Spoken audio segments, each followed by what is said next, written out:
And I went to a workshop with Phil and Barry as this Tools Ambassador one, and they were sort of pulling back a little bit of what they do with people. And they talked about how you need to have empathy, sacrifice, and initiation with whoever you're teaching the tools to. And they said when you do the tools, you have to be able to come up with 3 different ways to explain one of the concepts before you can really grasp it. And so that concept right there really opened my eyes. Like, oh, I can know reversal desire and I can know the steps, boom, boom, boom. But I need to come up with 3 different ways to explain it to really understand that tool.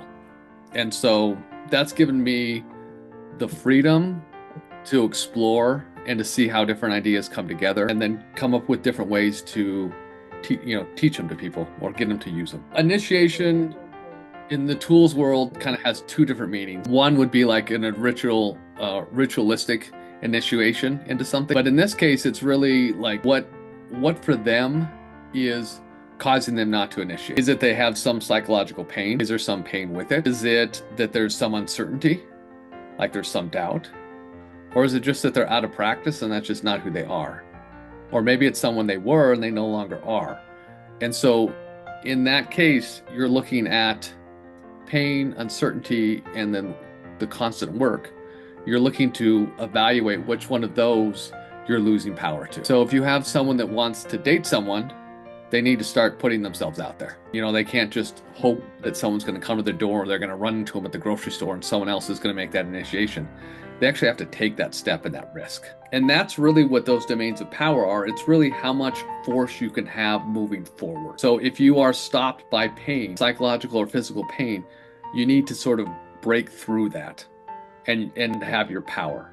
If you're stuck and not making decisions and being paralyzed because of uncertainty, you need to start being curious and doing and forging forward into forward. And you do that by using power. And so I think the best example, like constant work, like every day I have a journal and a notebook and I write down the tools I'm going to use in the day. I write down the 4 laws. And that's just a routine so that I can prepare for what I think is going to happen for me. And then I have a plan. And that work that I do every day keeps it fresh, keeps me using it, keeps me interacting with it, keeps creating places where I'm going to trip over it to use it. And that's my constant work. And the days that I don't do the journal, or if I stay up, I'm just not on. I'm letting urgency and my interactions with the world, I'm just reactive instead of planning and creating a space to be to engage with the world. Oh, the 4 laws of staying in the field. The 4 laws are commitment, non-attachment, microtransactions, and self-restraint. Is this written anywhere? There's one podcast where they talk about it. They do some things. It's the thing that changed my world instantly. They did this podcast. It's Ask the Strengths Volume 4, and it's the first half of it.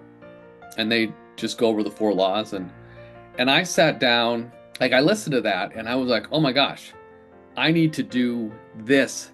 And every day I would write down my commitments.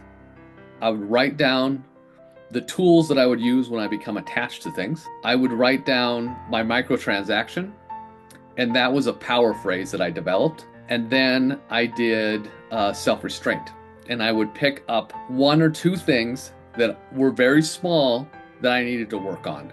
And so I would come up with a place to trigger it. So one example is a simple one. When I saw a person, and so every time I saw a person, I would smile. Or every time I saw a person or a dog, I would send them active love.